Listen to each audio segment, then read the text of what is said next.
Welcome to Ratna's recipes. నేను ఈరోజు ఆలు గోబీ చేసి చూపిస్తున్నాను. చూడండి, ఈ విధంగా ట్రై చేయండి. ఇది రోటీలోకి పుల్కాలోకి చాలా బాగుంటుంది. అచ్చం డాబా స్టైల్లోనే ఉంటుందన్నమాట.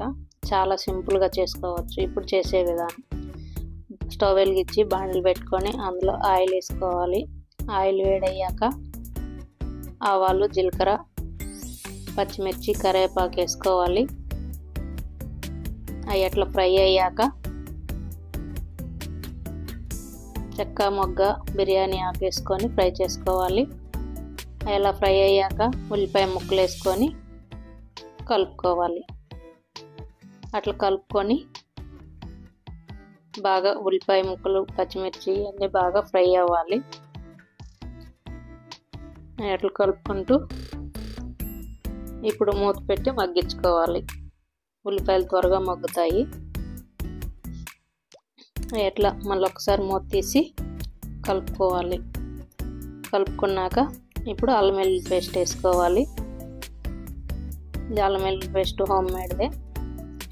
బాగా కలుపుకొని అల్లం వెల్లుల్లి పేస్ట్ వేసుకొని బాగా కలుపుకున్నాక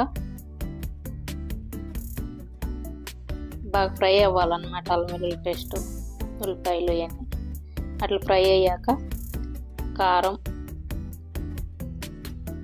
నేను ఇక్కడ ఎక్కువ క్వాంటిటీ కాబట్టి 3 స్పూన్లు వేసుకున్నాను. మీ టేస్ట్కి సరిపడ్డట్టు మీరు ఎంతైతే క్వాంటిటీ చేసుకుంటారో అంత వేసుకోండి. ఇప్పుడు పసుపు, జీలకర్ర పొడి, ధనియాల పొడి కూడా నేను ఎక్కువ క్వాంటిటీ ఉంది కాబట్టి 2 స్పూన్లు వేసుకుంటాను. వేసుకొని బాగా కలుపుకోవాలి. ఇదంతా బాగా కలుపుకొని మసాలా, ధనియాల పొడి అంతా పట్టేటట్టు, ఎర్రగడ్డలు అన్నీ అట్లా ఫ్రై అయ్యాక కొంచెం నీళ్ళు వేసుకొని మసాలా అంతా బాగా ఉడికించుకోవాలి. నీళ్ళ నేనికి మసాలా అంతా మనకు ఆయిల్ పైకి వస్తుంది మూత పెట్టి మగ్గించినాక. ఇప్పుడు కాలీఫ్లవర్ని, గోబీని అట్లా కట్ చేసి కడిగి బాగా ఉప్పు నీళ్ళు, వేడి నీళ్ళు వేసి తీసి పెట్టుకున్నాను. అవి వేసుకొని బాగా కలుపుకోవాలి. ఈ మసాలా అంతా గోబీకి పట్టేటట్టు కలుపుకోవాలన్నమాట. అంతా అట్లా కలుపుకొని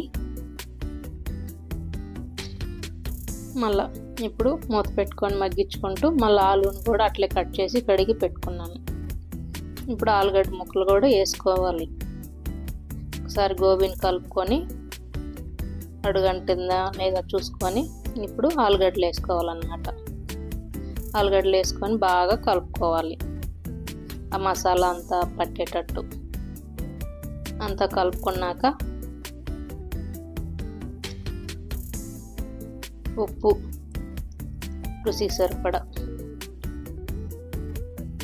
వేసుకొని బాగా కలుపుకోవాలి. ఉప్పు, మసాలా, ఆలుగడ్డలు, కాలీఫ్లవర్ మొత్తం పట్టేటట్టు అంతా అట్లా కలుపుకొని చూపించిన విధంగా చూశారు కదా, అంతా కలిసిపోయింది. ఇప్పుడు మూత పెట్టి మగ్గించుకోవాలి. అట్లా కొంచెం మగ్గాక మూత తీసుకొని మళ్ళీ ఒక్కసారి బాగా కలుపుకొని ఇప్పుడు సన్నగా కట్ చేసుకున్న టమాటా ముక్కలు వేసుకోవాలి. అట్లా మధ్యలో సెంటర్లో గ్యాప్ తీసుకొని ఆ టమాటా ముక్కలు మధ్యలో వేసుకోవాలన్నమాట. ముందు కూడా వేసుకోవచ్చు. ముందు వేస్తే డిఫరెంట్ టేస్ట్ వస్తుంది, ఇలా వేస్తే చాలా వేరే టేస్ట్ వస్తుంది. చూడండి ఒకసారి ఈ విధంగా ట్రై చేసి. అంత అట్లా బాగా మెత్తగా ఉడికిన తర్వాత మొత్తం ఒకేసారి బాగా కలుపుకోవాలి. మనకి మసాలా, టమాటా గుజ్జు మొత్తం ఇంత నీళ్ళు ఏమి వేసేలేదు. ఫస్ట్లో కొంచెం ఆ మసాలా ఉడికేదానికి వేసుకోవడమే. ఇప్పుడు మూత పైన కసూరి మేతి కొంచెం అట్లా పరుచుకొని వేడి చేసుకోవాలి. వేడి చేసుకున్న అట్లా నలుపుకొని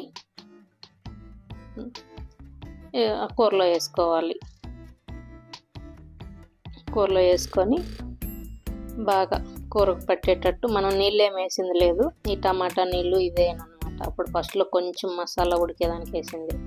ఇప్పుడు కొంచెం ఇంట్లో చేసిన గరం మసాలా పొడి వేసుకొని బాగా కలుపుకొని కొత్తిమీర వేసుకొని స్టవ్ ఆఫ్ వేసుకుంటే పుల్కా, రోటీ, పప్పులోకి చాలా బాగుండే ఆలు గోబీ డాబా స్టైల్ కర్రీ రెడీ. ట్రై చేయండి. ఈ ముద్ద కూర మీకు ఎలా వచ్చిందో కామెంట్లో చెప్పండి. లైక్ చేయండి, షేర్ చేయండి.